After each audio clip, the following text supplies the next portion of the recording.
to put cellular devices in airplane mode. For the safety of our actors, please refrain from flashing coffee. As a courtesy, there is only bottled water in the auditorium. Now please enjoy the show.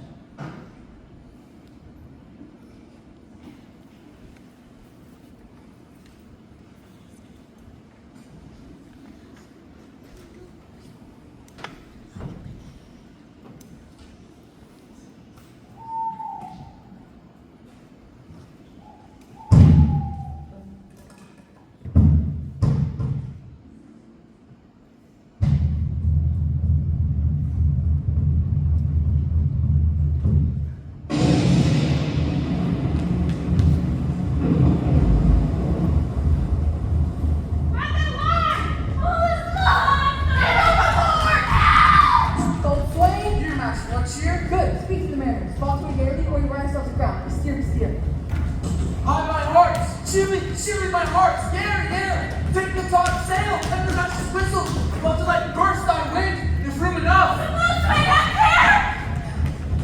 What is the master? Please win! I pray now, keep below. Where is the master, boatswain? Do you not hear her? You mar our labor. Keep your cabins, you do assist the storm. Nay, good, be patient. When the sea is hence, what cares for the roars and the name of the queen? To cabin, silence, trouble us not. Good, yet remember whom thou hast aboard. None that I more love than myself. You are a counselor. If you can command the elements to silence and work the peace of the present, we will not enter aboard. Use your authority. If you cannot see the days you've lived so long and make yourself ready in your cabin for the chance of the hour. If so, how? Surely the heart. What did I say? I have great comfort from this fellow. Methinks he hath no drum. Stand fast, good faith to his hanging. Make his rope of destiny our cable for our own doubtful advantage. If he be not born to be hanged, our case is miserable. Down with the topmast, lower, lower. Bring him in charge, lead the main course.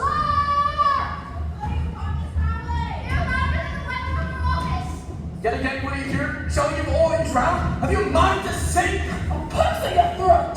You falling, blasphemous, and charitable dog! Hurt you then? Hang, cur! Hang, you horse, so insolent noise maker! We are afraid to be drowned that thou art! I'll warn to the drowned that a ship were no stronger than a nutshell and his leaky is an unstanched wench. Lay her off! Bring her to main course. I'll see you again. Lay her off!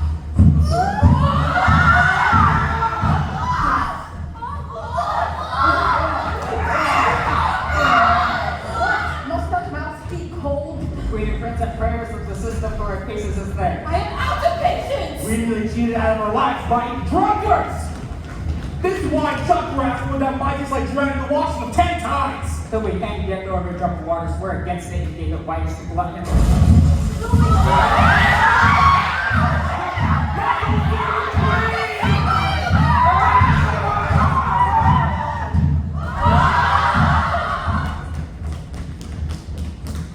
Now I would give 1,000 furlongs of sea for an acre of barren ground. Long heath, brown fur is anything. The will's above begun. I would fain die a dry death.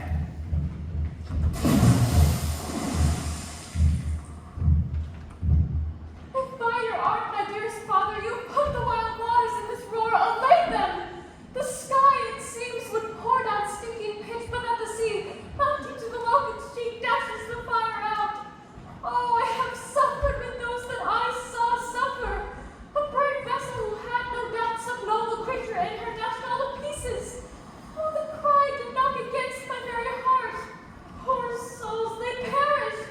Had I been any god of power, I would have sunk the sea within the earth, or ere it should the good ship so have swallowed in the frothy salt within her. Be collected! No more amazement! Tell your piteous heart there's no harm done. Oh, woe the day! No harm!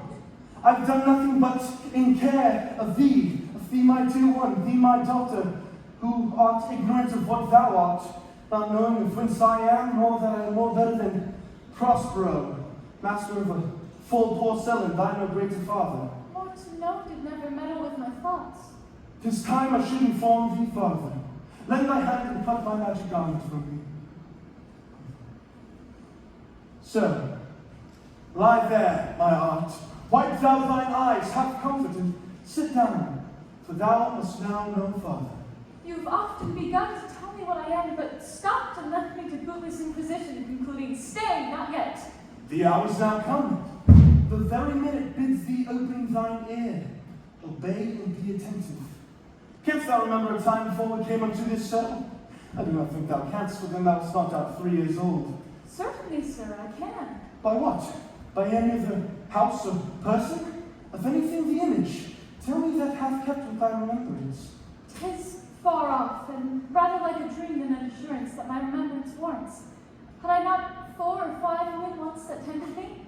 Thou hadst them more, Miranda, but how is it that this lives in thy mind? What seest thou else in the dark backward abysm of time? If thou rememberest how ere thou camest here, how thou camest here thou mayest. But that I do not. 12 years since, Miranda, 12 years since, thy father was Duke of Milan and a prince of power. Sir, are not you my father? Thy mother was a piece of virtue, and she said thou wast my daughter. And thy father was Duke of Milan, and thou was only heir and princess, no worse issued. Oh, the heavens! What foul play had we that we came from thence? Or blessed was we did? Both, my girl. By foul play, as thou sayest, we were heaved thence, but blessed we hope hither. Oh, my heart bleeds to think of the team that I have turned you to, which is from my remembrance. Please you farther. My brother and thy uncle, called Antonio, I pray thee mark me, that a brother should be so perfidious. He who, next thyself of all the world I loved, and to him put the manage of my state, as at that time, through all signories it was the first, and Prospero, the prime duke, being so reputed in dignity and for the liberal arts without a parallel. Those being all my study, the government I cast upon my brother, and to my state of stranger, being transported and wrapped in secret studies, thy false uncle, dost thou hear? Your tale, sir, with your deafness. Me, poor man, my library was stooped to large enough. Of temporal royalties, he now thinks me incapable. Confederates!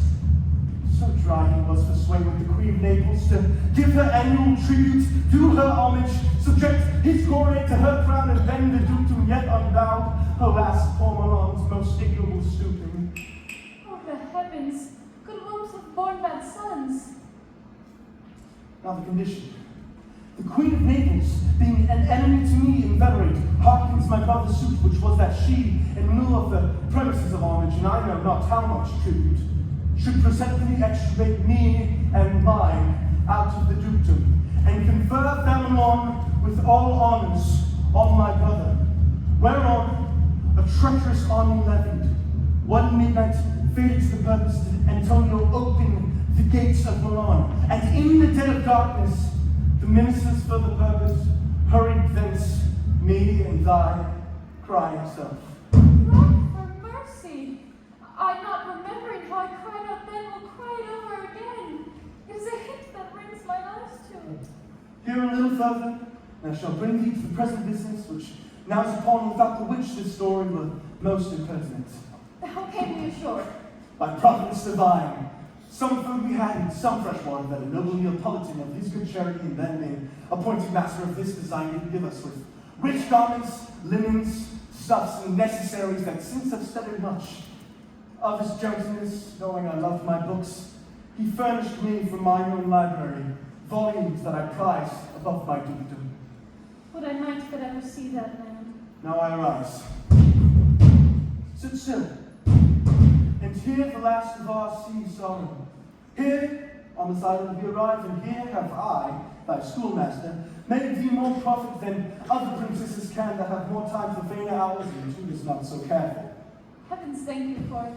And now I pray you, sir, for still 'tis beating in my mind, your reason for raising the sea storm?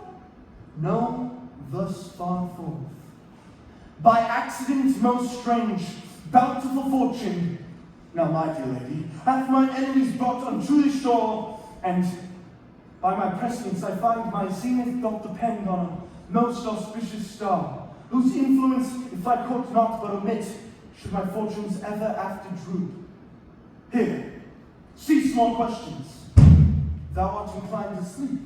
'Tis a good dawn, and give it way. I know thou canst not choose. Come away, servant, come. I am ready now. Approach, my Ariel, come. Oh, hail, great master! Great sir, hail! I come to answer thy best pleasure, be it to fly, to swim, to dive into the fire, to ride on the curled clouds, to thy strong bidding, task Ariel in all their quality. Hast thou spirit performed to point the tempest that I bade thee? To every article, I boarded the queen's ship. Now on the beak, now on the waist, on the deck, in every cabin, I flamed amazement. Some to my divide, it burned in many places, on the topmast, the wings, and bowsprit, but I flamed distinctly, the mean join. Jove's lightning, the precursors of the dreadful thunderclaps, more momentary and silent running, were not. The fire cracks and sulphurous roaring, even the most mighty Neptune seemed to besiege, make his both waves tremble, yea, his jet tread shake.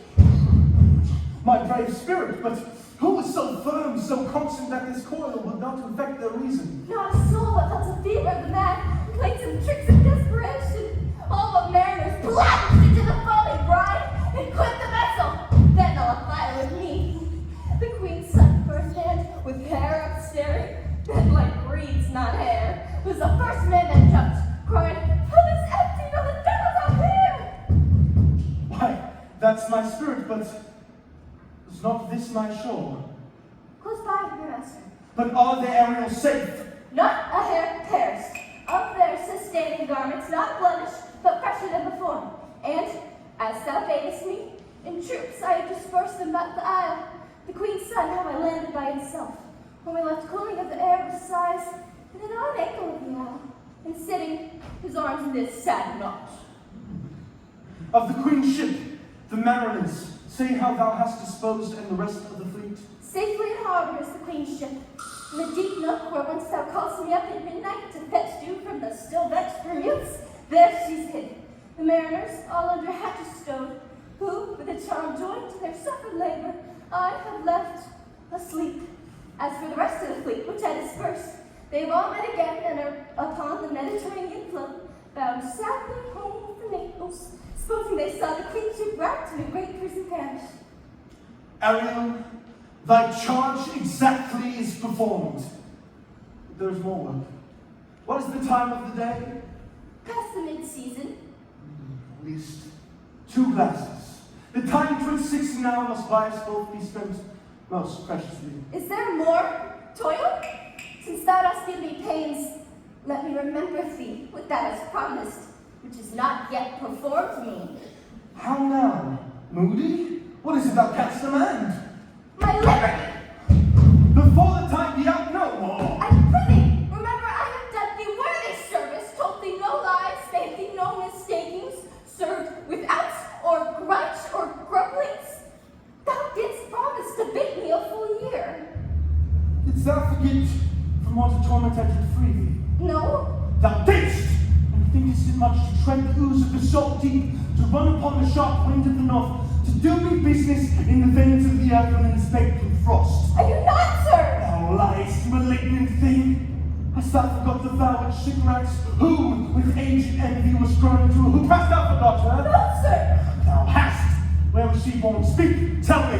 Sir, in Arlington. Oh, was she so? I must once in a month recount, but thou hast been which thou forgettest. This damned Sycorax of a mistress manifold and sorceries terrible, to enter human hearing from Argia. Thou knowest was banished, but one thing she did, they would not take her life, as God is true. Aye, sir. This blue-eyed hag was hither brought with a child, and here was left by the sailors. Thou my slave, thou reportest thyself, was then her servant, and for thou was the spirit too, delicate to act her earthy and abhorred commands, refusing her grand tests. She did confine thee by help of a more potent ministers, and in her most unmitigable rage, into a cloven pine, within which rift, imprisoned, thou didst painfully remain 12 years, within which space she died, and left thee there where thou didst bend thy bones as fast as mill wheels strike. Then was this island, save for the sun she did litter here, a freckled, well-packed walnut, honored with the human shape. Yes, Caliban, her son. Don't think I say so. He that Caliban, whom now I keep in service. Thou best knowest what a torment I did free thee. Thy groans of ever angry bears. It was a torment did make wolves howl, and penetrate the breast to lay upon the damned. Cigarettes could not again undo. It was my art, when I first arrived and heard thee, that made gate the pine and let thee out. I thank thee, master. If thou more murmurest, I will raise an oath and paint thee in its nothing trails, for thou hast held away 12 winters. Pardon, master. I will be correspondent to command, and do my spiriting gently. Do so, and after 2 days, I will discharge thee. That's my noble master! What shall I do? Say what shall I do? Go, make thyself like a nymph of the sea, be subject to no sight but thine and mine, invisible to every eyeball else. Go take the shape and come hither in it. Go hence with diligence. Awake, dear heart, awake. Thou hast slept well. Awake. The strangeness of your story put heaviness in me. Shake it off. Come on, we'll go visit Caliban, my slave who never yields us kind answer. 'Tis a villain, sir, I do not love to look on. But as 'tis, we cannot miss him. He does make our fires, fetch in our wood, and serves an office that profit us. But ho! Slave! Caliban! Thou art thou speak! There is wood enough within. Come forth, I say! There is other business for thee, come thou tortoise when. Thou poisonous slave, got by the devil himself within thy wicked dam, come forth! As wicked do as ever. My mother rushed with raven's feather, an unwholesome thing drop on ye both. A southwest blow on ye, and blistered you all over. For this, be sure, thou shalt have cracked still! Side stitches shall take thy breath, urging shall force the master not that they may work, all exercise only. Thou shalt be pinched as thick as honeycomb, each pinch stinging more than the beast that made them. I must eat my dinner. This island is mine by my mother, which thou takest from me. Thou strokest me, made much of me, gave me water with nourishment, taught me unto name the greater light, how less that burn by day and by night.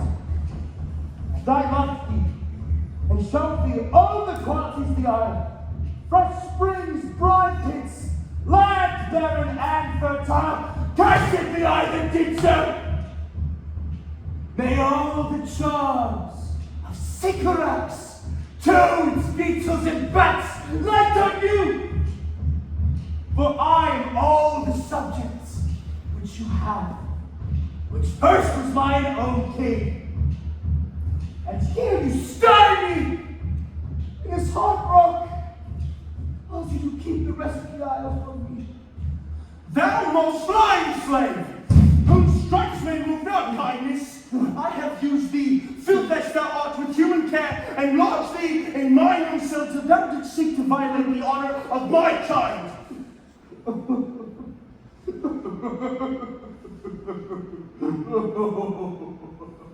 And when it had begun, thou didst prevent me. I with peoples else this isle, Caravans. Abhorrent slave, with any print of goodness wilt not take me, capable of all ill. I pity thee. Took pains to make thee speak, taught thee each hour one thing or other. When thou didst not, savage, know thine own meaning, I doubt thy purposes with words that made them known. But thy vile race, though thou didst learn, had that in it which good natures could not elect to be with.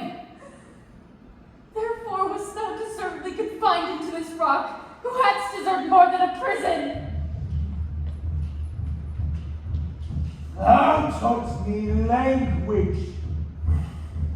And my profit on it is that I know how to curse. A red plague bit, both of you for learning your language. Hansen, hence! Fetch us in fuel. There is other business for thee. Shruggest thou malice? If thou neglectest or dost unwillingly what I'll command, I'll rack thee with old crowns, till all thy bones would ache, and make thee roar that thee shall tremble at thy teeth. Not Brady! I must. His art is such power, it would control my damned God's sentiments, and make me a vassal. So, slave, hence.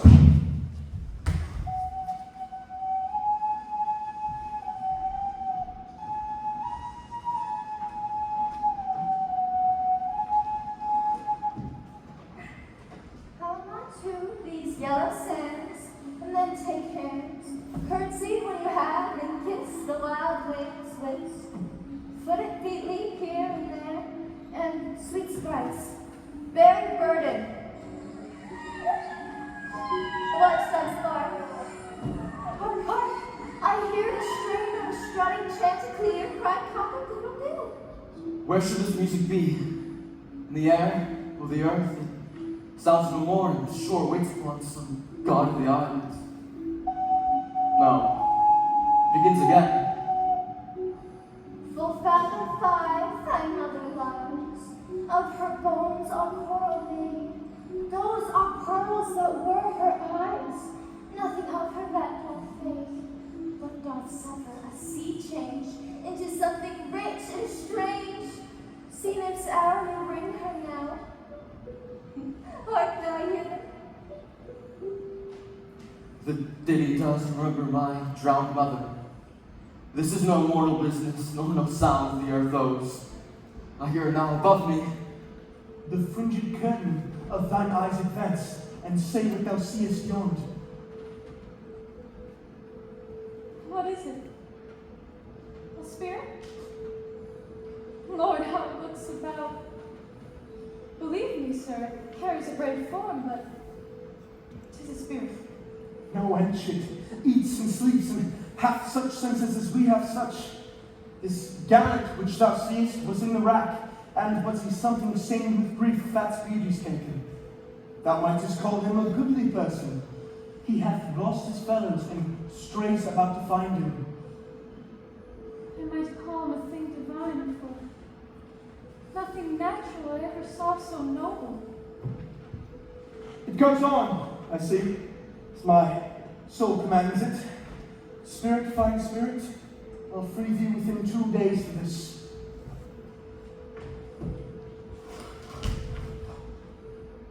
Most surely, God is on these earth attend. Thou shalt not bear me know if you remain upon this island, and that you will some good instruction give how I may bear me here my prime request, which I do last pronounce. Oh, you wonder if you be made or no. No wonder, sir, but certainly a maid. My language, heavens, I'm the best of them that speak this speech. Were I what were to spoken. How? The best? What would thou if the Queen of Naples heard thee? A single thing is on now that wonders to hear thee speak of Naples. She does hear me, and that she does, I weep. Myself in Naples with mine eyes ever since there beheld the Queen my mother racked. Alack for mercy! Yes, faith, and all her lords, the Duke of Milan and her brave son be twain. The Duke of Milan and his more braver daughter could control thee if now 'twere fit to do it. At the first sight they've changed eyes. Fine spirit, I'll free thee for this. A word, good sir. I fear you have done yourself some wrong. A word. Why speaks my father so ungently? This is the third man that ever I saw, the first that ever I sighed for. Pity move my father to be inclined my way. Oh, your affection not gone forth, thou make you the Queen of Naples. Stop, sir! One They both are in Ivan's powers, but this swift business I must uneasy make less too light, winning make the prize light. One word more. I charge thee that thou attend me. Thou dost here usurp the name thou owest not, and hast put yourself on this island as a spy to win it from me, the Lord on it. No, it's not the man. There's nothing ill can dwell in such a temple. If the ill spirit have so fair a house, good things will strive to dwell in it. Follow me. Speak not for him, he's a traitor. Come, I'll manacle thy neck and feet together. Sea water thou shalt drink. Thy food shall be the fresh brook mussels, withered roots, and husks wherein the acorn cradle. Follow. No! I will resist such entertainment till my enemy has more power. Oh, dear father, make not rush a child, and praise gentle and not fearful. What I say? My foot, my tutor? Put thy sword up, traitor. Who makest to show but darest not strike? Thy conscience is so possessed with guilt. Come from thy lord, for I could here disarm thee with this stick and make thy weapon drop. Beseech you, father! Hence, hang not on my garments! Serve me, I beseech you! Silence! One word more shall make me chide thee, if not hate thee. What, an advocate for an impostor? Hush. Thou thinkest there is none such shapes as he, having seen but him in Caliban. To the most of men, this is a Caliban, and they to he are angels. My affections are then most humble. I have no ambition to see a goodlier man. Come on!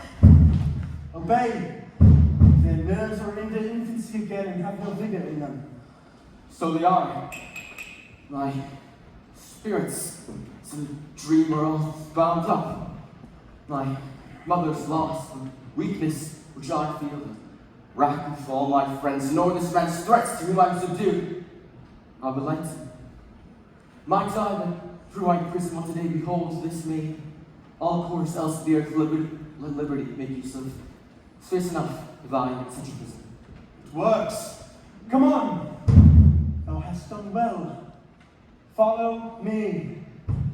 Hark what else thou shalt do me. Be of comfort. My father's of a better nature, sir, than he appears by speech. This is a wanton which now came from him. Thou shalt be free as mountain winds, but then exactly do all points of my command. To the syllable. Come, follow. Speak not for him.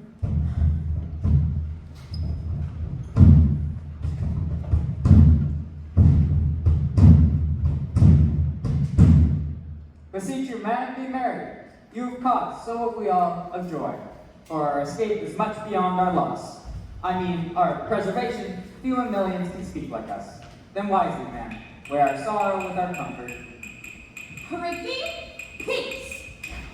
She receives comfort like cold porridge. The visitor will give her over so.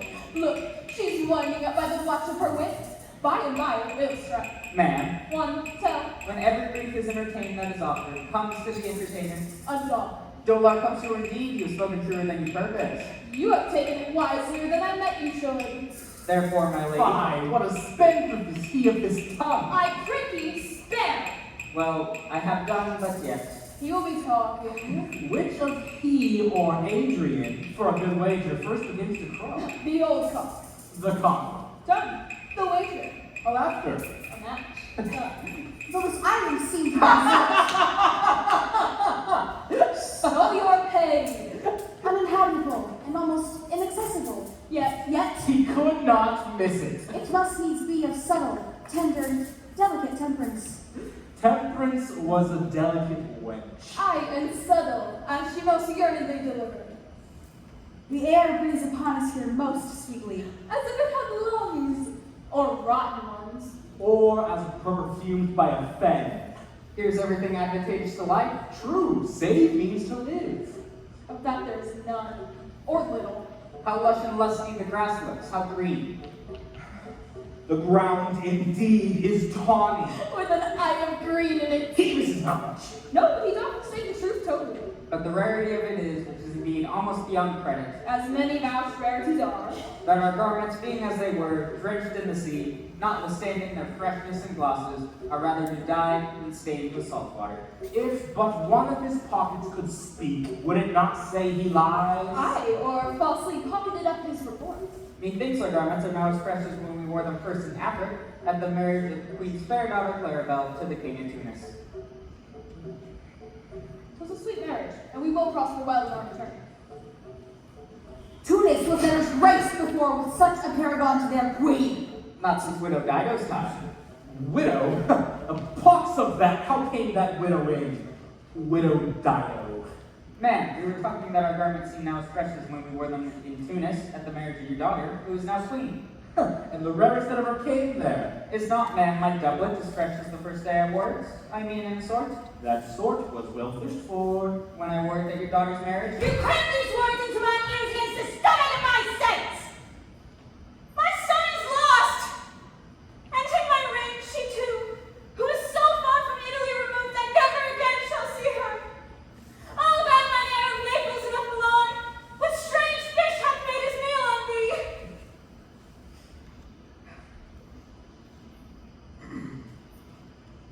Ma'am, he may live. I saw him beat the soldiers under him and ride upon their back. He beat the soldiers right upon their back.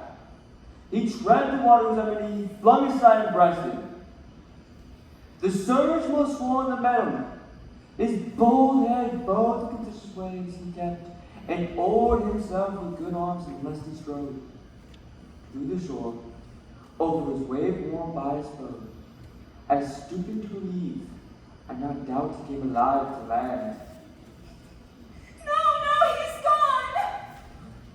Ma'am, you may thank yourself for this great loss, which had not blessed our Europe with your daughter, nor rather lost her to an African, which she's at least banished from thine eye, who had caused such grief in it. Really, peace! You are kneeled to and importuned by all of us, by the fair soul herself, weighed between loveliness and obedience, to which end, oh, the beam should bow. We have lost your son, I fear, forever. My lady Sebastiana, the truth you speak doth lack some gentleness, and time to speak it in. You rub the sore when you should bring the plaster. Very well. And most chirurginally. It is foul weather in all us, ma'am, when you are plowing. Foul weather. Very foul. Had I plantation of this isle, He'd sowed with nettle seed. Or docks, or mullers. and were king on it, what would I do? Escape being drunk for want of wine. I, the Commonwealth, I would by contraries execute all things, for no kind of traffic would I admit, no name of magistrate, letters should not be known. Riches, poverty, use of service done. Contract, succession born, bound of land, tilth, vineyard none. No metal, corn, or wine, or oil, no occupation, all men idle, and women too, but innocent and pure. No sovereignty, Yet he would be king on it. The latter end of his commonwealth forgets the beginning. all things in common nature should produce without sweat or endeavor. Treason, felony, sword, knife, pipe, gun, and use of engine would I not have. But nature should bring forth its own kind of all poison, all abundance to feed my innocent people. What, no marrying among his subjects? None men, all idle, whores and knaves. With such perfection would I govern, to excel the golden. Save his majesty! Long live Gonzalo! And do you mark me, man? Prithee, no more. Thou dost talk nothing to me. I do well believe, your highness, and did it to minister occasion to these gentle folk who are of such sensible and nimble lungs that they always used to laugh at nothing. 'Twas you we laughed at. Who in this merry dwelling of nothing to you, so you may continue to laugh at nothing still? What a blow was there given! And it had not fallen flat long. You are gentle throat with brave metal. You would lift the moon out of her sphere if she would continue in it 5 weeks without changing. We would too. I may know about fouling. Nay, good my lord, be not angry. No, I warrant you, I will not adventure my discretion so weakly. Will you laugh me asleep, for I am very heavy? Go sleep and hear us. What? All so soon asleep? I wish mine eyes would with themselves shut up my thoughts. Wherefore,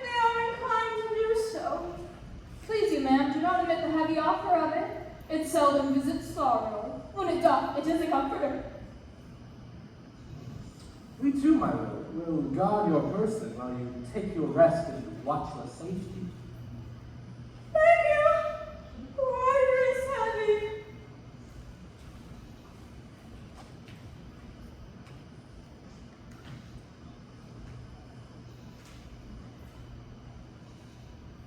What strange drowsiness possesses them? It is the quality of the climate. Why doth it not then our eyelids sink? I find not myself disposed to sleep. Nor I. My spirits are nimble. They fell together all as like consent they dropped by a thunderstroke. What might, noble Sebastian? Oh, what might? No more. And yet methinks I see in thy face what thou shouldst be, and my strong imagination sees a crown dropping upon thy head. What art thou waking? Do you not hear me speak? I do. Surely it is a sleepy language. Thou speakest out of thy sleep. Noble Sebastian, thou lettest thy fortune sleep, die rather, wakest whilst thou art waking. Thou dost snore distinctly. There's meaning in thy snores. I am more serious than my custom. You must be so too, if he, which to do, troubles thee over. While I'm standing water, I'll teach you how to flow. do so. To ebb my hereditary sloth instructs me. Oh, if you but knew how you the purpose cherish, while thus you mock it, how in stripping it you more invest it. Ebbing men indeed most often do so near the bottom, run by their own fear or sloth. Prithee, say on. The setting of thine eye and cheek proclaim a matter of thee and worth indeed, which throws thee much to yield. Thus made, although this lord of weak remembrance, this who shall be of as little memory when he is earthed, hath here almost persuade, for he the spirit of persuasion only professes to persuade. The queen, her son's alive. 'Tis as impossible that he is undrowned, and he that sleeps here swims. I have no hope that he's undrowned. Oh, out of that no hope. What great hope have you? No hope that way is no way so high a hope that even ambition cannot pierce a wink beyond, but thou discovering there. Will you grant me that Ferdinand is drowned? He's gone. And who is the next heir of Naples? Clara, Oh, she that is queen of Tunis, she that dwells 10 leagues beyond man's life, she that from Naples can have no note, unless the sun were post, the man of the moon's too slow, until newborn chins be rough and razorable. She that from whom we all were sea swallowed, though some cast again, and by that destiny to perform an act wherever the past is prologue, and what's to come in yours and mine discharge. what stuff is this? How say you? 'Tis true my sister's daughter's queen of Tunis, to be heir of Naples twixt which regions there is some space. A space whose every cubit seems to cry out, how shall the clerical measure respect to Naples? Keep in Tunis and let Sebastiano wait. Oh, that you bore the mind that I do. What a sleep it is for your advancement. Do you understand me? Methinks I do. And how is your content tender your own good fortune? I remember you did supplant your brother Prospero. True, and look how well my garments sit upon me. Much featured than before.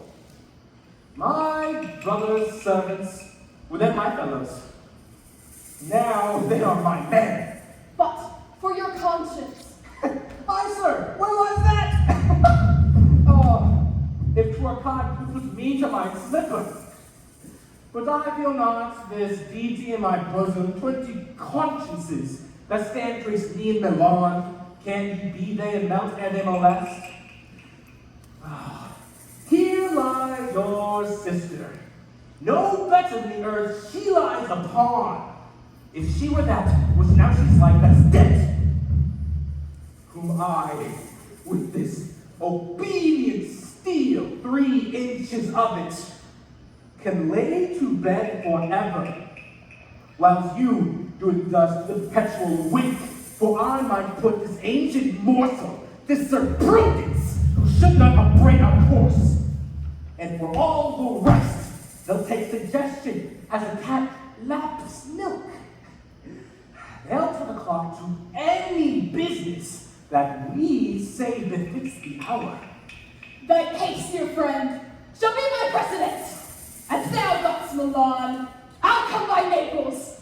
Draw thy sword. One stroke shall free thee of the tribute which thou payest, and I, the queen, shall love thee. Draw together, and when I rear my hand, do you the like to fall it on Gonzalo. Oh, but one word. My master, through his art, foresees the danger that you, his friend, are, and sends me forth, for else his project dies, to keep them living. While you here do snoring lie, open-eyed conspiracy his time doth take. If of life you keep a care, shake off slumber and beware. Awake! Awake! Then let us both be sudden. Now can I present the queen? Well, now awake. Why are you drawn? Wherefore this ghastly looking? What's the matter? Whilst we stood here, securing your posts, we had a hollow burst of bellowing, like bulls, or rather lions.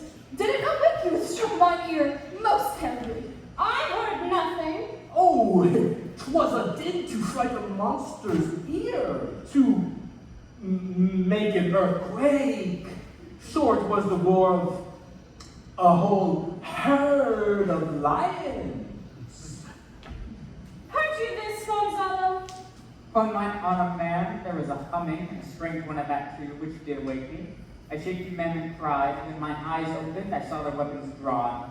There was a noise that's verily. 'Tis best we stand upon our guard, or that we quit this place. Let's draw our weapons. Lead off this ground, and let's make further search for my poor son. Heavens, keep him from these beasts, for he's sure on the outer. Lead away.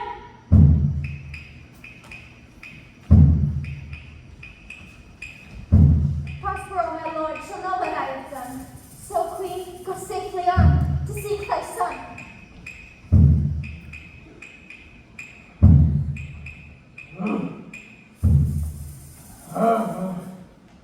Of all the infections that the sun sucks up, from bogs, fens, and flats on Prosper fall,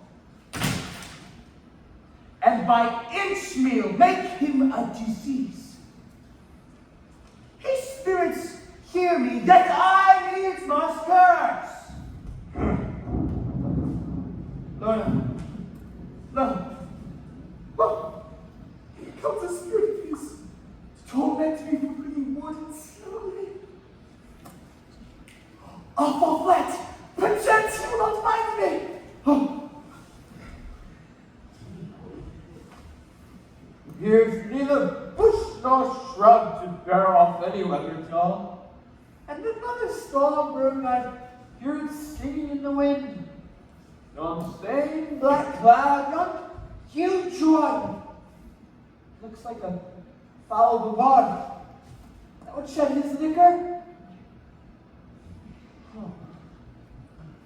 It should thunder as it did before. I know not where to hide my head. On the same cloud did not choose but to fall by pailfuls.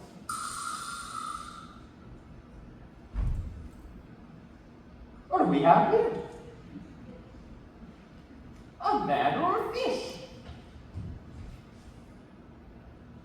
Dead or alive?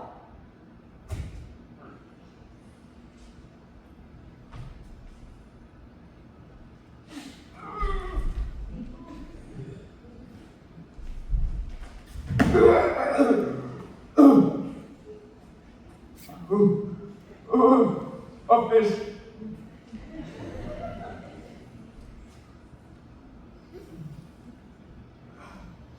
Smells like a fish, a very ancient fish-like smell. Sort of none of the newest porch on. Strange fish.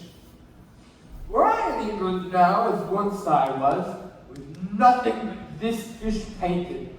Not a holiday full there, give a piece of silver. There witness wants to make a man. Any strange beast there makes a man. Well, they would not give a doit to relieve a lame beggar. They would lay out 10 to see a dead Indian. I did like a man.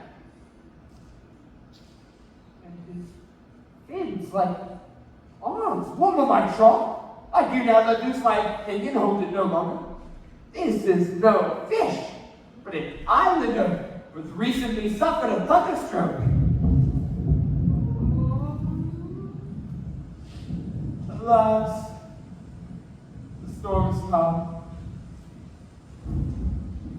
Best ways crawl under his gabardine. I see no other shelter hereabouts.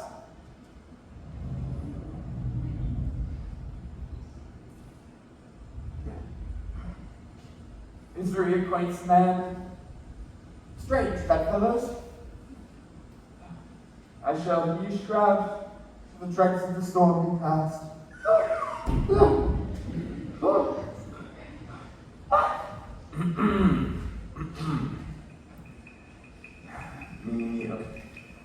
I shall no more to see. Here I shall die ashore. It's a very dirty tune to sing at a man's funeral. Well, here's my comfort. The master, the swabber, the boatswain and I, the gunner and his mate, loved Mom, Meg, married Margaret, but none of us cared for Kate, for she had a tongue with a tang, would cry to a sailor, go hang. She loved not the savor of tar nor pitch, yet take out my scratcher where she did itch. So to see boys and let her go hang. That's a very scurvy tune too. Well, here's my comfort. Do not torment me!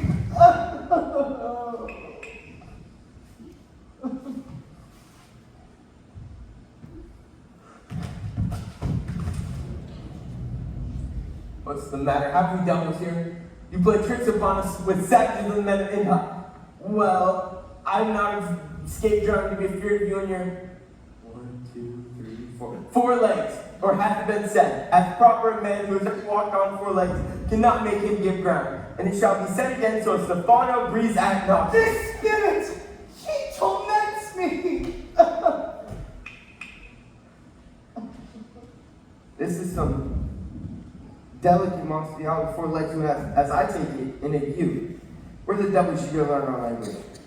I'll give him some relief if it be but for that. If I can recover him and keep him tame, and get back to Naples with him, he'll be a present for any emperor who trod on Neat's leather.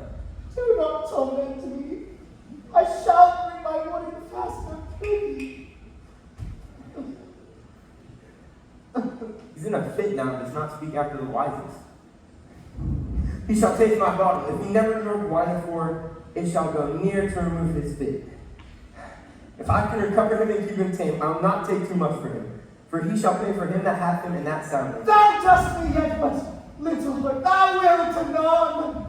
I know by thy trembling Prospero works upon thee. Come on your ways. Open your mouth. Open your mouth. This is that which will give you language, cat. Open your mouth. This will shake your shaking. I can tell you that and that soundly. You cannot tell me who is your friend. Open your chest. I should know that voice. Should be. But he is drowned. These are devils. Oh, defend me! 4 legs and 2 voices. The most delicate monster. His forward voice to speak well with his friends, and his backward voices to utter foul speeches and distract. If all the wine in my bottle will recover him, I will help visit you. Come.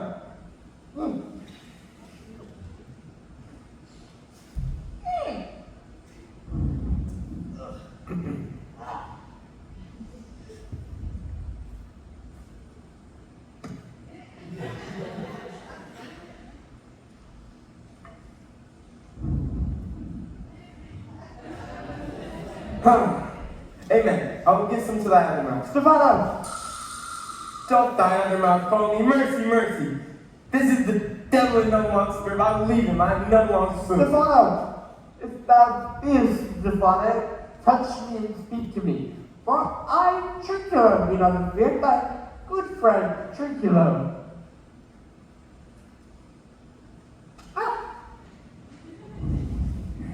If thou be a Trinculo, come forth. I'll pull thee by the lesser legs. If any are Trinculos, these are they. Thou art very Trinculo indeed. How camest thou to be the siege of this mooncalf? Can he prevent Trinculos? I took him to be killed in a thunderstroke. But art thou not drowned, Stefano? Oh, why art thou not drowned? This is the storm of the bone I hid me under the dead mooncalf's gallantry. But thou art alive, Stefano. Oh, Stefano, chimney pumpkin steak. Do not turn me around. My stomach is not constant.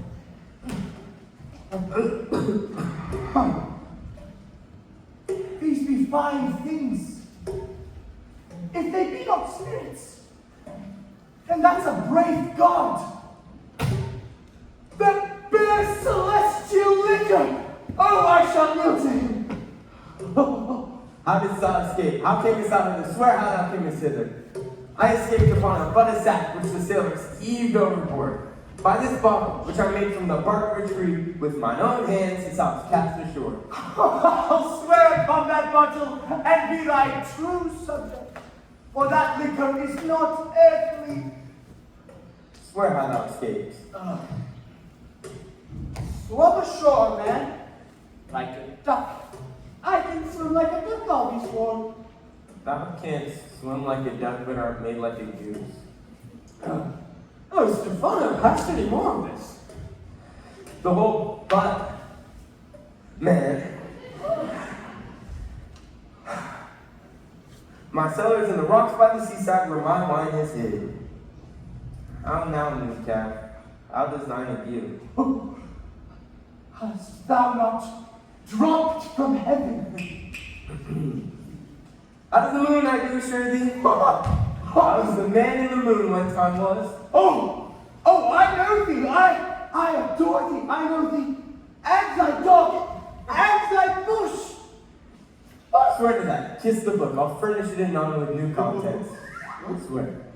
Why, this light very shallow monster. I have feared of him. A very weak monster. A man in the moon. The most poor, incredulous monster. Well, small monster. And a good soup. Oh, I'll show thee every fertile inch of the island. I swear I'll be thy loyal subject. Let me kiss thy feet. Prithee be my god. And this light. Most drunken, perfidious monster. When he's gone to sleep, he'll rob his mother. I'll be thy loyal subject. Let me kiss thy foot. Come on then. Down and swear. I shall laugh myself to death at this most puppy-headed monster. The most scurvy monster. I could find it in my heart to beat him.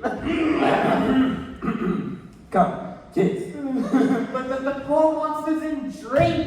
The most abominable monster. I'll pluck thee berries. I'll fish for thee. I'll get thee wood enough. A plague upon the tyrant which I serve. I'll fetch him. No more sticks, but serve thee, thou wondrous man. A most ridiculous monster. It ain't no wonder of a poor drunkard. Lead the way without any more talking. Tricula, the queen, and all else our company being drowned, we will inhabit here. Here, bear my body. Tricula, we will fill him up by and by again. Oh, farewell, master, farewell, farewell. A howling monster, a drunken monster. No more dams I'll make for fish, nor fetching, firing at requiring. No scrape trencher, no wash dish. Bang, bang to Taliban! Has a new master, get a new man. Freedom, high day, freedom. Freedom, high day. Freedom! Oh, lead the way, brave monster.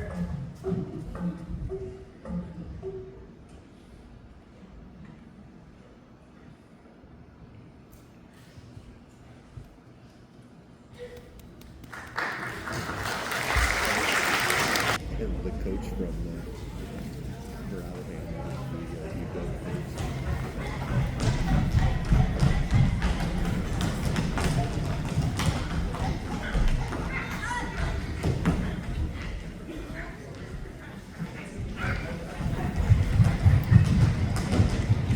We're going to do the cats thing now.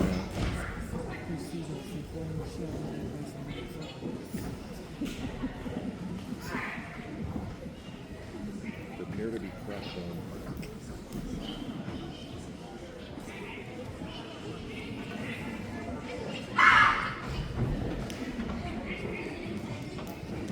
I'm going to have to bring my glasses into the restaurant so I can read what fever dream led to this.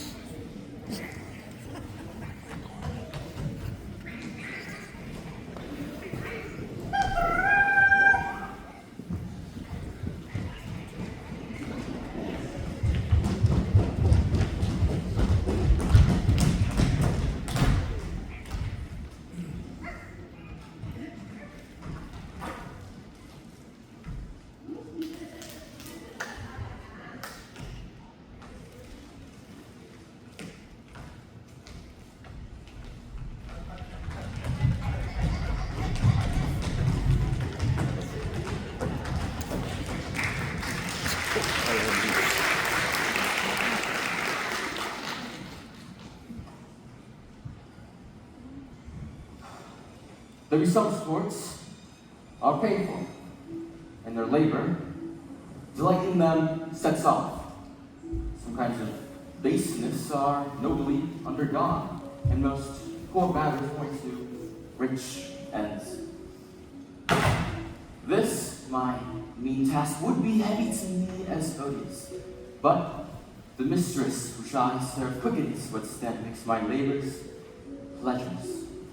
She's 10 times more gentle than her father's crowd, and he's composed of harshness. I must remove some thousands of these logs and pile them up upon a sore injunction. My sweet mistress weeps when she sees me work and says, "Such baseness and never like executive." I do forget that these sweet thoughts do refresh my labors most busiest when I do it. Alas, now pray you, work not so hard. I would the lightning had burnt up those logs that you are enjoying the pile. Pray, sit down and rest you. When this burns, 'twill weep for having wearied you. My father is hard at study. Pray now rest yourself. He's safe for these 3 hours. Oh, most dear mistress, the sun will set before I shall discharge what I must strive to do.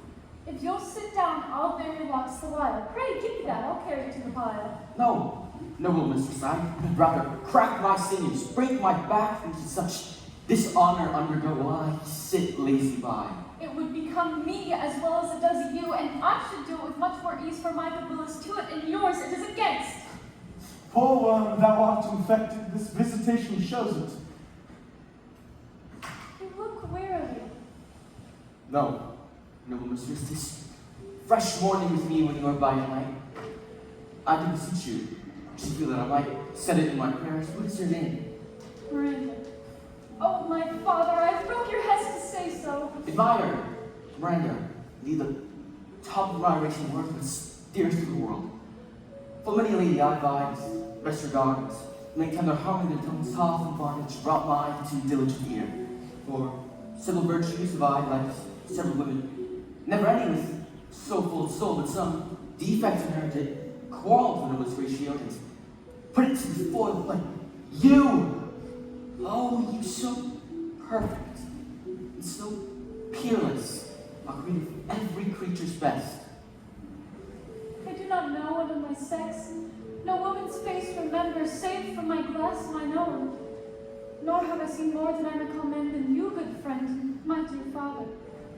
How features are abroad I am skilless of, but by my modesty, the jewel in my down, I would not wish for any companion in the world but you, nor can imagination form a shape that signs herself to like them.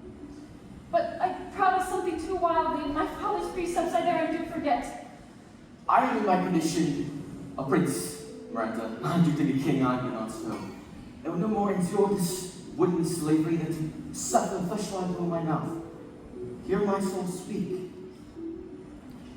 The very instant that I saw you, did my heart fly to your service, and there resides to make me slave to it. For your sake lie this patience long. I, beyond all limit of what else in the world, do love, prize, honor you.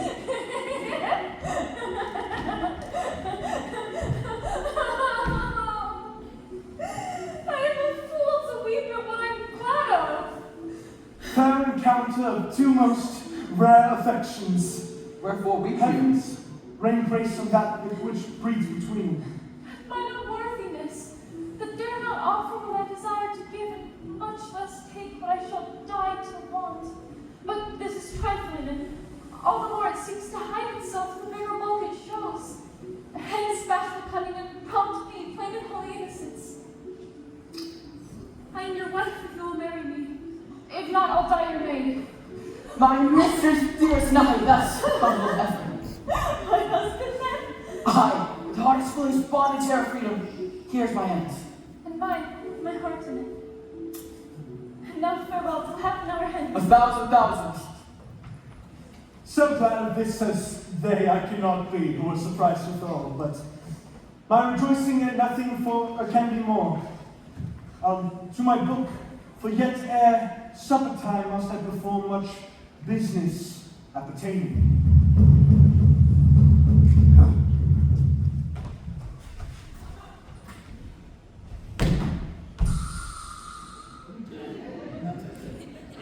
When the bud is out, we will drink water, not a drop before. So bear I've been born. Servant monster, drink to me.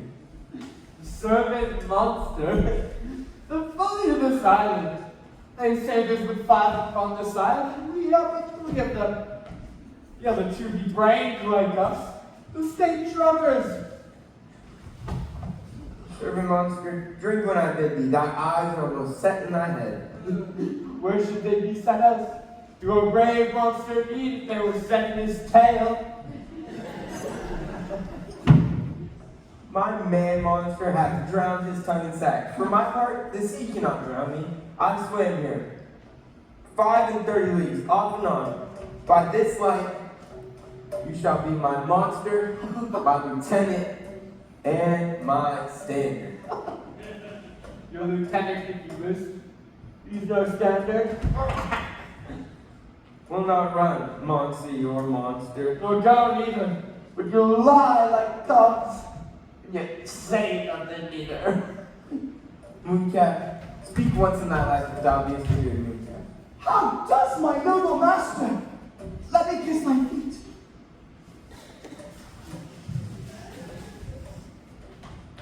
I'll not serve you. He's not valiant. Thou liest!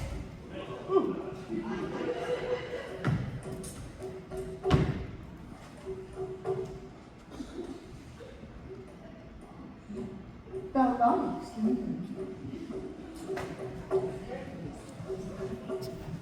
Why, hand case just and constable. Was there ever a man coward who drunk so much sack as I today? Lo, how he mocks me! Wilt thou let him, my lord? Lord, quoth he, that a monster should be such a natural. Lo again! Bite him to death, prithee! Trincula, keep a good tongue in your head. If you prove to be a mutineer, the next tree. The poor monster is my subject, and he shall not suffer indignity. I thank thee, honorable master. Wilt thou hearken once again to the tale and suit I have made thee? Marry will I. Kneel and repeat it. I shall stand, and so shall Trincula. Why, as I have told thee before, 'tis a tyrant that I serve, a sorcerer, that by his cunning hath cheated me of the island. Thou liest! Thou liest, thou jesting monkey, thou! I would, my valiant master would destroy thee. I do not lie. Trincula, trouble him any more in his tail, and by this hand, I'll supplant some of your teeth. Why, I said nothing. Mom then no more. Proceed. Why, as I have told thee, 'tis a tyrant that I serve that hath gotten this island from me. He had gotten it. If that grace shall do it, wilt thou destroy him? For I know thou darest, but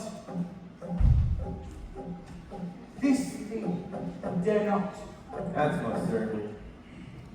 Thou shalt be Lord of it, and I'll serve thee.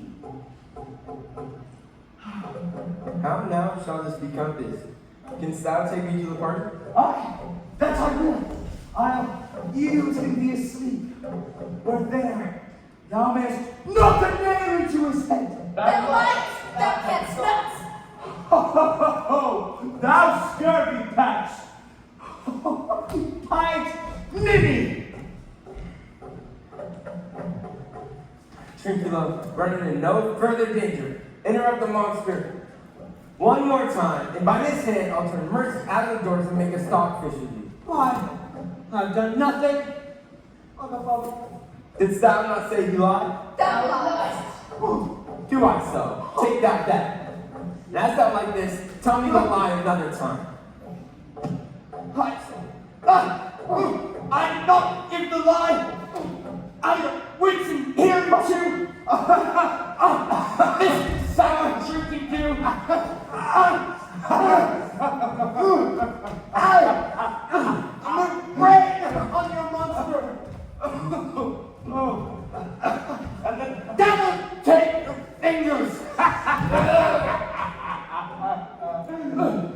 Brady, stand farther off. Come, proceed. Beat him enough, and after a little while, I'll beat him too. Come back! Stand farther! Come, proceed! As I have told you before, 'tis a custom with him in the afternoon to sleep. There, thou mayest brain him with a log, or punch him with a stick, or cut his face end with thy knife. But remember first to destroy his books, for without them he's but a sot. As am I. Not one spirit to command. They all do hate him as rootedly as I. Burn but his books. They are his brave utensils, for so he calls them. When he has a home, he'll deck withal. But that most deeply to consider is the beauty of his daughter. He himself calls her an uncarrier, but I have never seen quite a woman. But my dad Sycorax and she has far surpassed Sycorax. As greatest as least. Is it so? A brave lass? Aye. Shall be come by bed, I warrant, and bring thee forth. Brave brood. Monster, I will kill this man. His daughter and I will be king and queen, save our graces. Thyself and Trincula shall become viceroy. Trincula, dost thou like the plot? Excellent. Give me a hand. I'm sorry I beat thee earlier. But while thou livest, keep a good tongue in thy head. In a half hour, he'll be asleep. Wilt thou destroy him then? Aye, on my honor. Oh, this will I tell my master. Oh, thou makest me merry.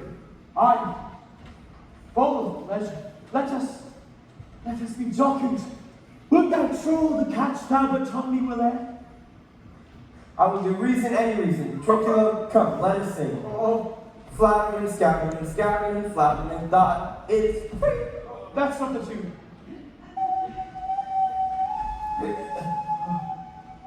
What is this saying? It's the tune of our catch, played by the picture of nobody. If thou beest a man, show thyself in thy likeness. If thou beest a devil, take this how thou wilt. Oh, forgive me my sin. He who dies pays all debts. I defy thee, mercy upon us. Art thou afeard? No, monster, not I. Good. Be not afeard. This isle is full of noises, sounds and sweet airs that give delight, hurt not. Sometimes 1,000 twangling instruments will hum about mine ears, and sometimes voices, if I have then woken from sleep, will make me sleep again. And then in dreaming, the clouds, methought, would open, shine riches ready to drop upon me. When I have woken from sleep, I have cried to dream again. This shall prove a brave kingdom to me, where I can have my music for nothing.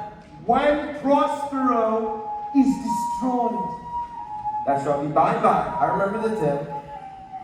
the sound is going away. Let's follow it and after do our work.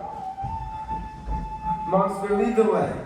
Trincula and I will follow. I would I could see this taper. He lays it on.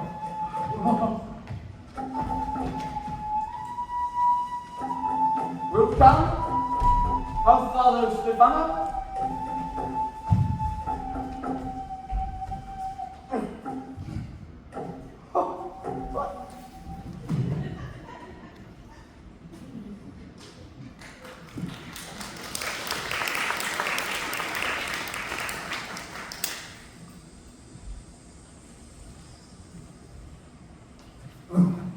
By your laughing, I can go no further, man. My old bones ache me. Here's a maze-trodden deed with forthright meanders. By your patience, I needs must rest me. O Lord, I cannot blame his thee, who am myself attached to the weariness, to the dulling of thy spirits. Sit down and rest. Even here I will put off my hope, and keep it no longer for my flatterer. He is drowned whom thus we straight find, and the rude sea mocks our frustrate search on land. Well, let him go.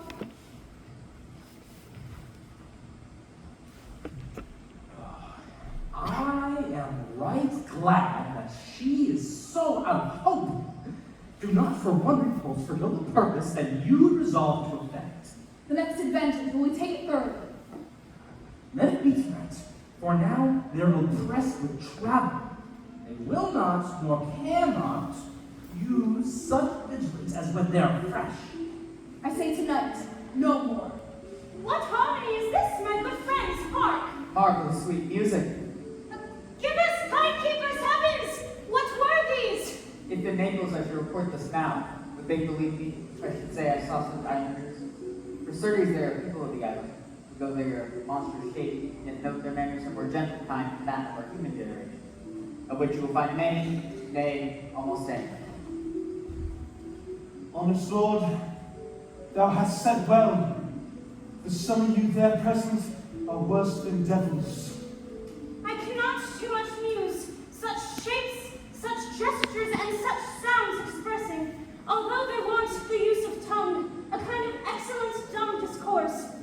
Praise and pardon. They have been strangely. No matter, since they have left their viands behind. With that pleasing taste of what's here. Not I. Big man, you need not fear. I will stand feed. Although my last, no matter, since I feel the best is past. Sister, my lady, the Duke, stand 2 and 2 or 3.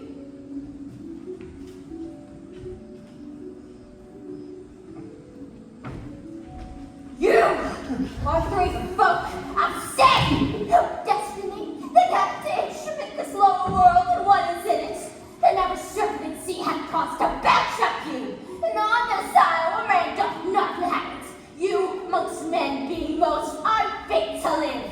Oh, I have made you mad, and even with such like valor, men hang and drown their proper selves. You fools, I and my fellows are ministers of fate. The elements of whom your swords are tempered may as well wound the loud winds with remote death stabs till the still closing waters has diminished one down that's in my bloom. My fellow ministers alike invulnerable. If you could hurt, your swords are now too massy for your strikes and will not be uplifted. But remember, for that's my business to you, that you 3 from Milan did supplant good Prospero, exposed onto the sea, which hath requited him and his innocent child, for which foul deed the powers delay not, forgetting, having set the season joys, yea, all the creatures against your peace. Be it thy son, Alonza, they have bereft, if you pronounce by me labor and perdition, worse than any that can be at once, shall step by step attend you and your ways, whose rest to guard you from, which here, in this most desolate isle, else falls upon your heads, is nothing but hard sorrow and a clear life ensuing. Bravely the figure of this heart hast thou performed, my Ariel, of grace and hat, devouring. Of my instruction hast thou nothing vague in what thou hadst to say, so with good life and observation strange, my meaner ministers the several kinds have done. My high charms work. These mine enemies are all knit up in their distractions, and they now are in my power. In these fits, I'll leave them.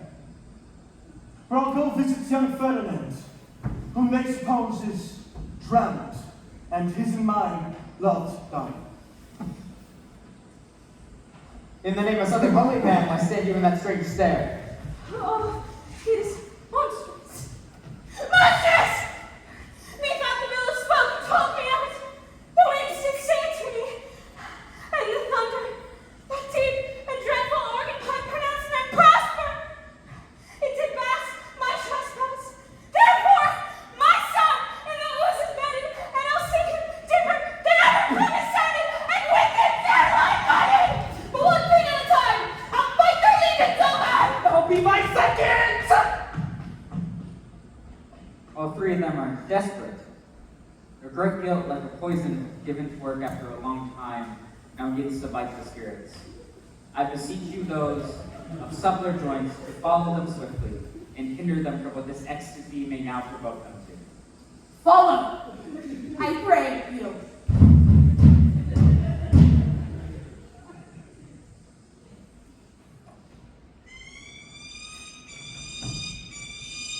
If I have too austerely punished you, your compensation makes amends. For I have given you here a third of mine own life, of that for which I live. Who once again I tender to thy hand. All thy vexations were but my trials of thy love, and thou hast strangely stood the test.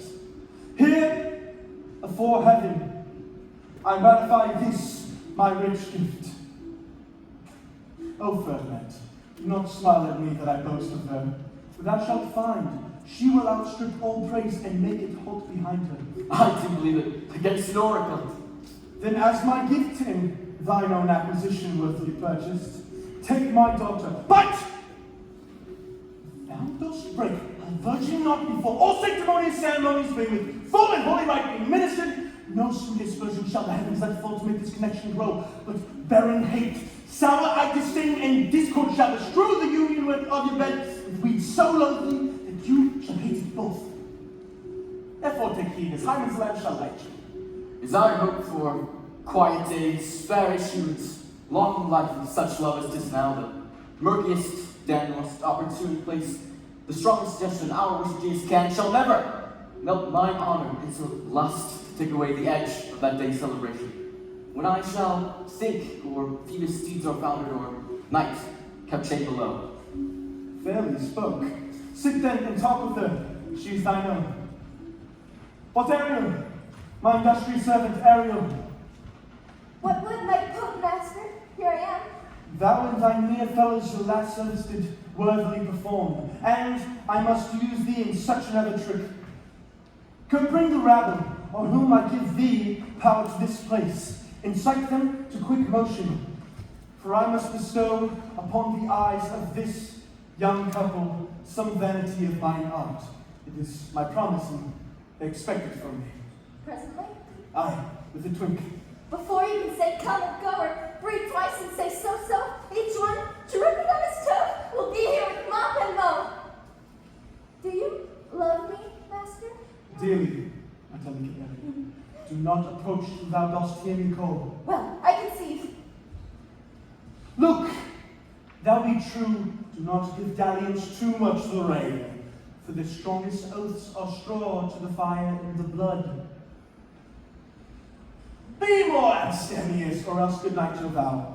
I warrant you, sir, the white coat virgin snow upon mine heart bates the honor of my liver. Well, now Ariel, bring a choral reed rather than want of spirit. Appear and pertly. No tongue or eyes be silent.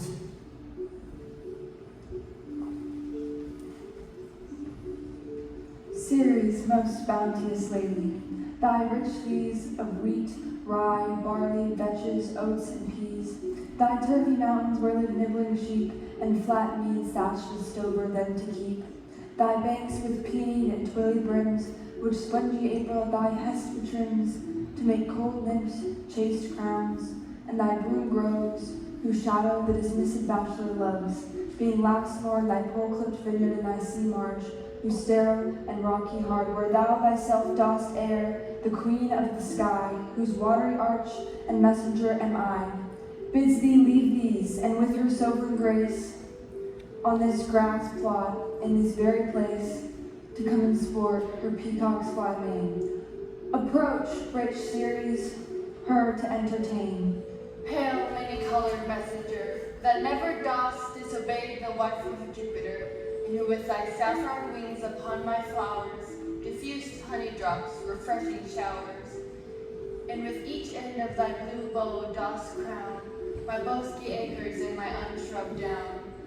Rich scarf to my proud earth, why hath thy queen summoned me hither to the short grass green? A contract of true love to celebrate, and some donation freely to estate on the blessed lovers. O heavenly bow, if Venus or her son, as thou dost know, do now attend the queen, since they did plot the means that dusky bis my daughter got, her and her blind boy, scandaled company I have forsworn. Of her society be not afraid. I met her deity cutting the clouds towards Paphos, her son dove drum with her. Here thought they to have done some wanton charm upon this man and maid, whose vows are that no bedrite shall be paid, till Hymen's torch be lighted, but in vain. Mars's hot maiden is returned again, her watchfish-headed son has broke his arrows, swears he will shoot no more, but play with sparrows, and be a boy right out. Highest queen of state, Greek Juno comes, I know her by her gait. How does my bounteous lady? Go with me, to bless this twain that they may prosperously And honored in their issue. honors, riches, marriage, blessing, long continuance and increasing, hourly joys be still upon you. Juno sings her blessings on you. Earth's increase, boys in plenty, barns and garners never empty, vines with clustering bunches growing, plants with goodly burden bowing. Spring come to you at the farthest, in the very end of harvest. Scarcity and want shall shun you. Ceres' blessing so is on you. This is a most majestic vision and harmonious, charming. May I be bold to think these spirits? Spirits, which by mine art I have from their confines called to enact my present fancies. Let me live here ever so rare, ordered father and wife. Makes this place paradise. Sweet now silence. Juno and Ceres whisper seriously. There is something else to do. Hush and be mute, or else our spell is marred. You nymphs called naiads of the wintering brooks, with your sedged crowns and ever harmless looks, leave your crisp channels and on this green land, answer your summons, Juno does command. Come, temperate nymphs, and help to celebrate a contract of true love, be not too late. You sunburnt sycamore of August weary, come hither from the furrow and be merry. Rye straw hats put on, and these fresh nymphs encounter every one in country footing. I forgot that foul conspiracy of the beast Caliban and his confederates against my life. The minute of the plot is almost come. Well done. Avoid no more! It is strange fathers and some passion that works so strongly. Never till this day saw I him touched with anger so distempered.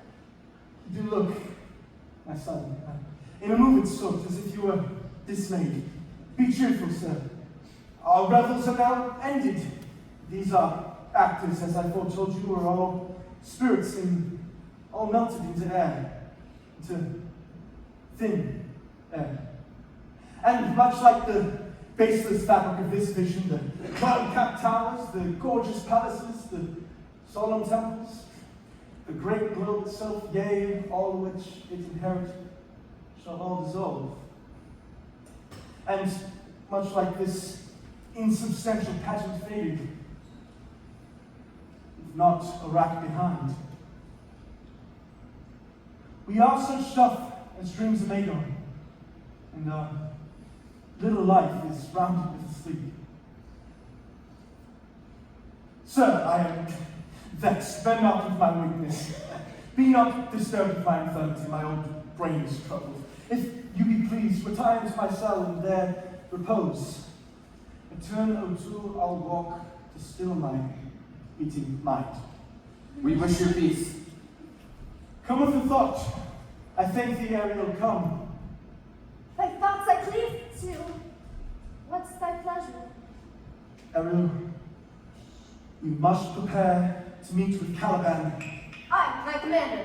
Say, where didst thou leave these varlets? I told you, sir, they were red hot with drinking. So full of valor they smoked the air for breathing in their faces and beat the ground for kissing of their feet, yet always bending towards their project. And then I beat my tailor, at which like unbacked colts, they pricked their ears, advanced their eyelids, and lifted up their noses as they smelt music. So I charmed their ears, that cat-like, they my lowing followed through tooth briars, sharp furzes, prickly gorse and thorns, which emptied their pale shins. At last, I left them in a filthy mantle pool beyond your cell, there, dancing up to the chins, that the foul languor stuck their feet. This was well done, my bird. Thou shape invisible, retain thou still. The trumpery in my house, go bring it hither, for stale to catch these thieves. I go. A devil, a born devil, on whose nature nurture could not stick, on whom my pains humanly taken all lost, quite lost. And with age, his body uglier grows, so his mind cankers. I will plague them all, even to roaring. Come, hang them on this line.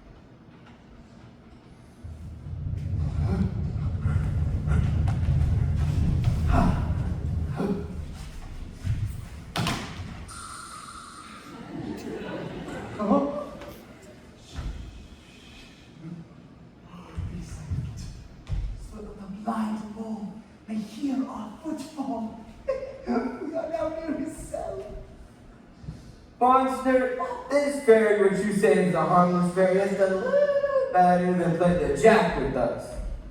Monster, I do smell all hoarseness, at which my nose is in great indignation. So is mine, Monster. Do you hear? If I should take a displeasure against you, look. That word but a lost, Monster. Be silent. Lord, be patient, for the prize I'll bring thee shall hoodwink this. Oh, mischance. Oh, be silent. All's hushed as midnight yet. Aye, but to lose our bottles in the pool. There's not only disgrace and dishonor in that monster, but infinite loss. That's more to me than my wetting. And yet, this is your harmless fairy, Monster. I'll fetch my bottle, but I'll be over years for my... Silent! Seest thou here? 'Tis the mouth of his cell. So be silent, and do the good mischief, which will make this island yours forever. And I, thy Caliban, for I, thy footlicker. Give me your hand. For I do begin that bloody thought. Oh, King Stefano. Oh, hero, when, Stefano?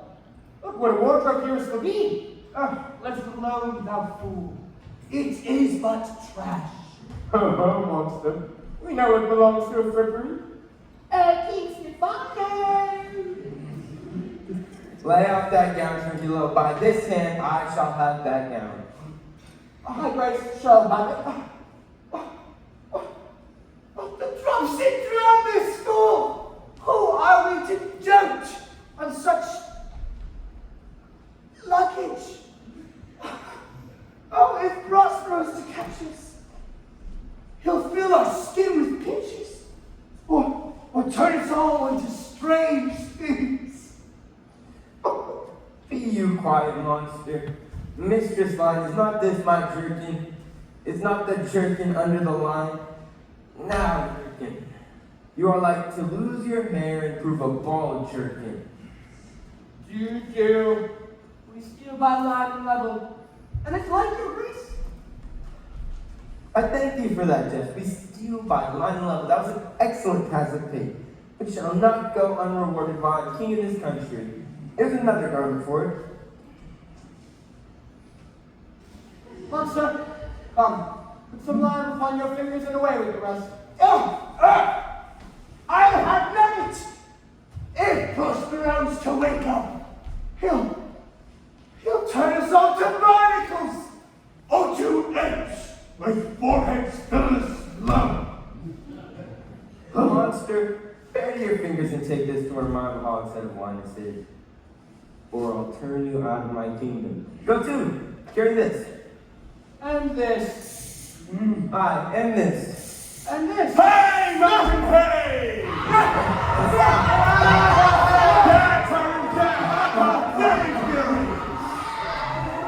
Don't charge like mountains as they drive their joints with giant convulsions, shorten their sinews with aching cramps, more pinch-spotted make them than Pardo, cat mountain.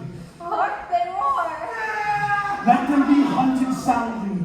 At this hour lie at my mercy all mine enemies. Shortly shall all my labors end, and thou shalt have the air of freedom. For a little follow and do me service. Now does my project gather to a head. My charms crack not, my spirits obey, and time goes upright with its carriage. How's the day? On the 6th hour. It was time, my lord. You said our work should cease. I did say so when first I raised the Tempest. Say, spirit, how fares the queen and her followers? Confined together in the same fashion as you gave in charge, just as you left them all prisoners, sir, in the lime grove that Schweather fends herself. They cannot budge until you're released. The queen, her sister, and yours, abide all three distracted, and the remaining mourning over them, brimful of sorrow and dismay. But chiefly him that you term, sir, the good old Lord Gonzalo. His tears run down his beard like winter's drops when eats of reeds.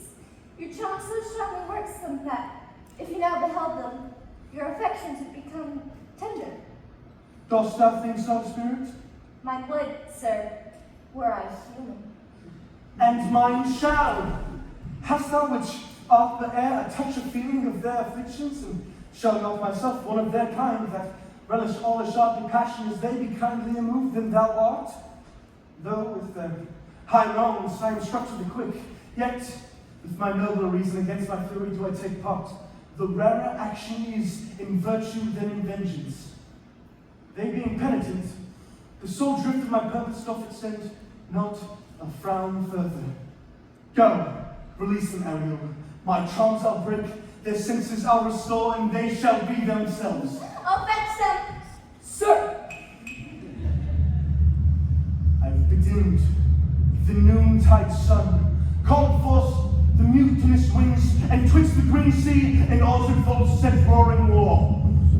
To the dread rattling thunder have I given fire, and rifted Jove's stout oak with his own bolt. The strong base promontory have I made shake, and by the spurs plucked up this pine cedar. Graves, at my command, wake their sleepers opened, and let them forth. By my so potent art. But this rough magic I here abjure, and when I require some heavenly music, which even now I do to work mine end upon their senses that this every charm is for, I'll break my staff, bury it in certain fathoms of the earth, and deeper than it ever plummet sound, I'll drown my book.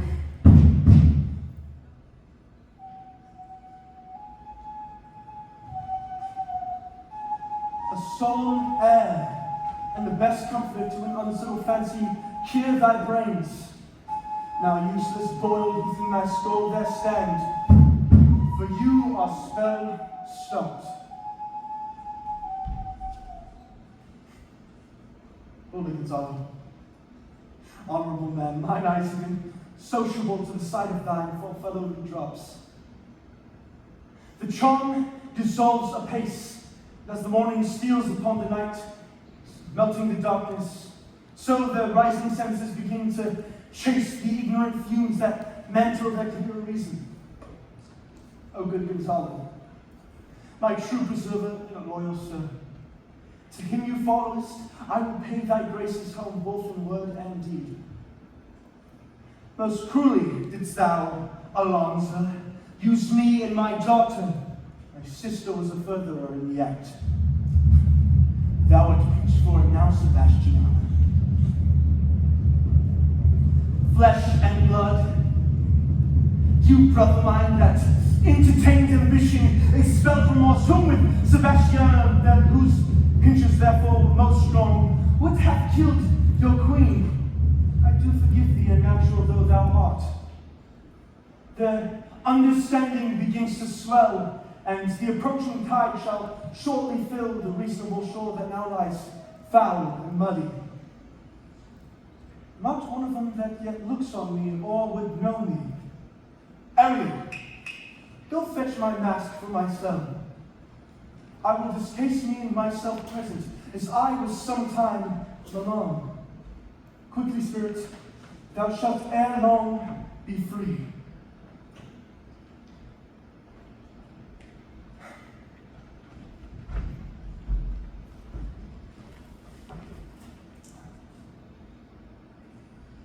I drink the air before me, and return, or ere your pulse twice beats.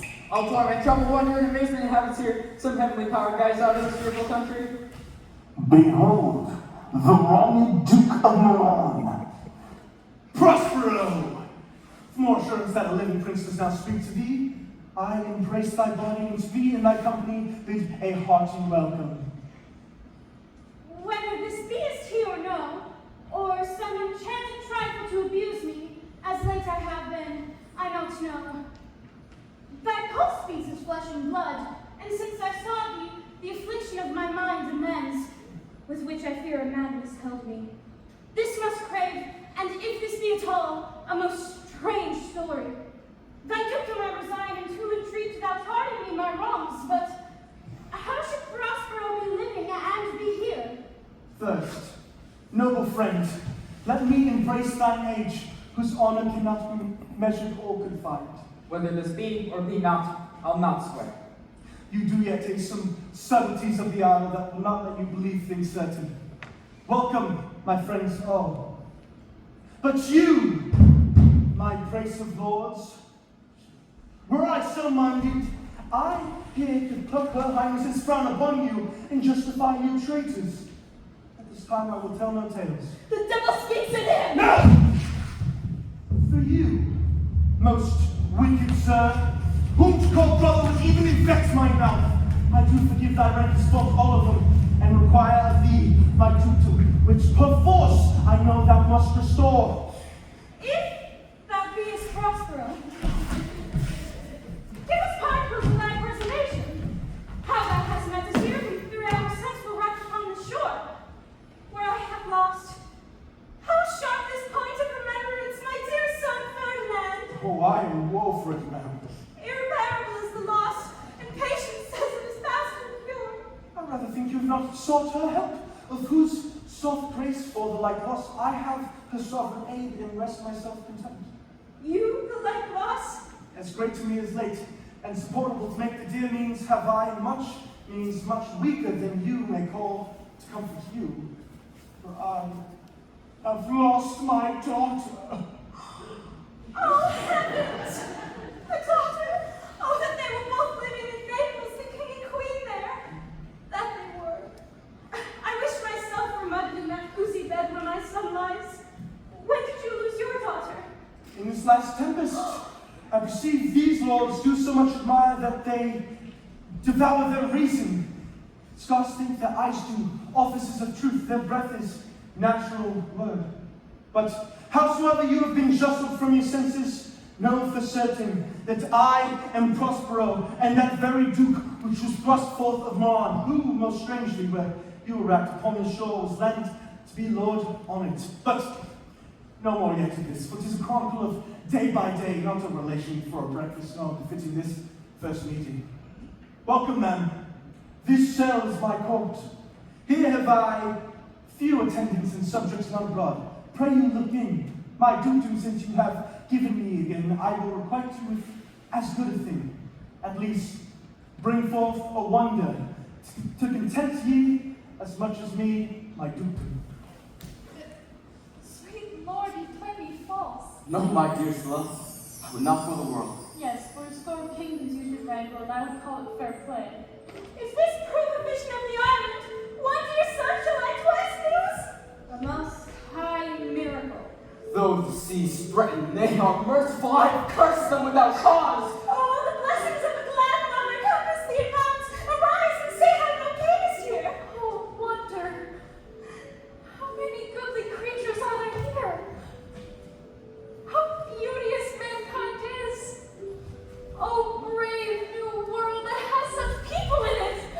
'Tis new to me. What is this maid whom thou dost have played? Your eldest acquaintance cannot be 3 hours.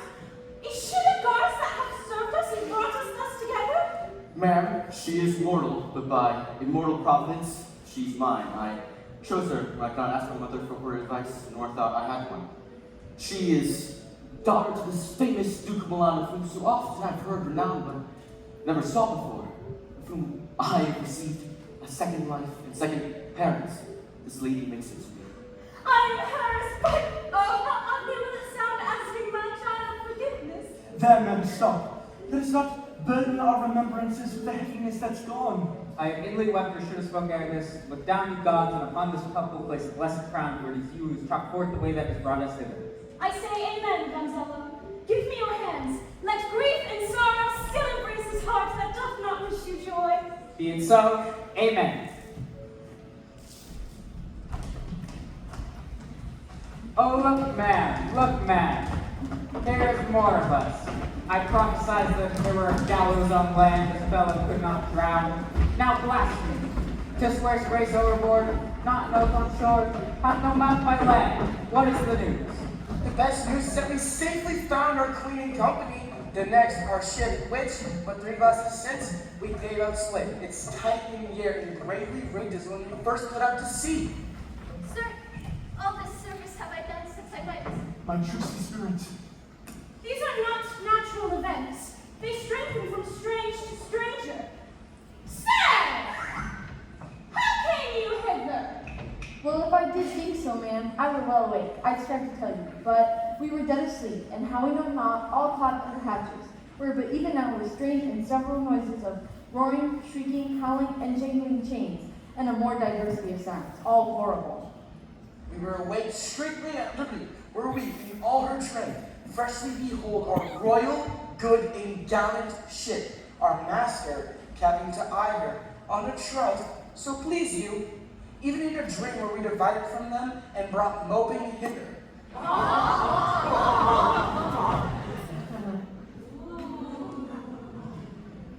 What's well done? Bravely and diligence, thou shalt be free. This is a strange maze as ever men trod, and in this business more than nature ever conducteth. Some oracle must rectify our knowledge. Man, my liege, do not infest your mind with beating on the strangeness of this business at Pig's leisure, which shall be short. Single, I'll resolve you, which to you shall seem probable of every these happened accidents. So when be cheerful and think of each thing well. Now, Ariel, go set Caliban and his companions free. Untie this spell. Say, how fares my gracious queen? There yet are some missing of your company, some fewer lads who remember not.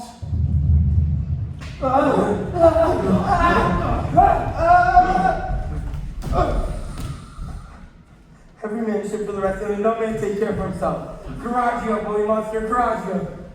These troops, spies, try. Where my head? Here's a goodly sight. Oh, these be brave spirits indeed. Oh, find my masters. Afraid you will chastise me. What are these things, my Lord Antonio? Will let me ride one? Very like. One of them is a plain fish. No doubt marketable. Mark with the badges of these men, my lords, then say if they be true. This misshapen knave, his mother was a witch, and one so strong that could control the moon, make flows and ebbs, and deal in her command without her power. These 3 have robbed me, and this demi-devil, for he's the bastard one, had parted with them to take my life. 2 of these fellows you must know and own. In the darkness I acknowledge mine. I shall be put to death. Is this not Stefano, my drunken butler? He's drunk now. Where have you wine? And I see Trinculo is really right. Where should they find this ground liquor that hath killed them? How camest you in this pickle? I've been in such a pickle since I saw you last Sunday. I fear me it will affect my bones. I shall be on fly boat. Why? How now, Stefano? Touch me not, I'm not Stefano, but a cram. But you be the king of the Isles, Sir. No, not I be a sore one. This is a strange thing as ever I looked on. He is misshapen in manner as he is in shape. Go, Sir, to my cell. Bring with you your company as you look to have my pardon. Trim it handsomely. Aye, that's it. And I'll be wise hereafter. What Christ the blast was I to take this drunkard for a god, to worship this dull fool. Go to, away. Hence, and bestow your luggage where you found it, or stole it, rather. Madam, I invite your highness and your train to my poor cell where you shall take your rest for this one night, which part of it I'll waste with such discourses I not doubt will make it go quick away. The story of my life, and the happened accidents gone by since I came into this cell. Then, in the morn, I'll bring you to your ship, and so to your Milan, where I hope to see the nuptial of those who are dearly solemnized. Thence retire me to my Milan, where every fair thought shall be my breath. I long to hear the story of your life, which must take the ear strangely.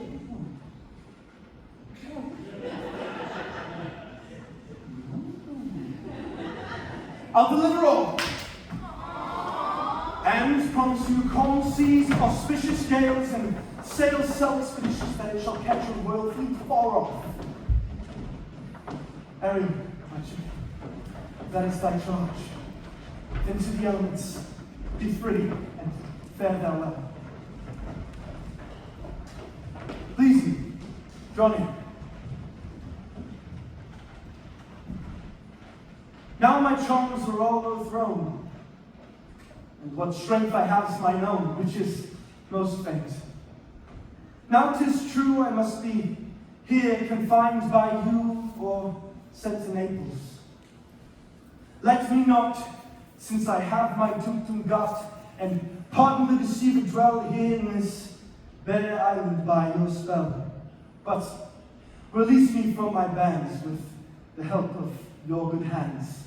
Gentle breath of yours my sails must fill, or else my project fails, which was to please. Now I want spirits to enforce, art to enchant, and my ending is despair unless I be relieved by prayer, which pierces so that it assaults mercy itself and frees all faults.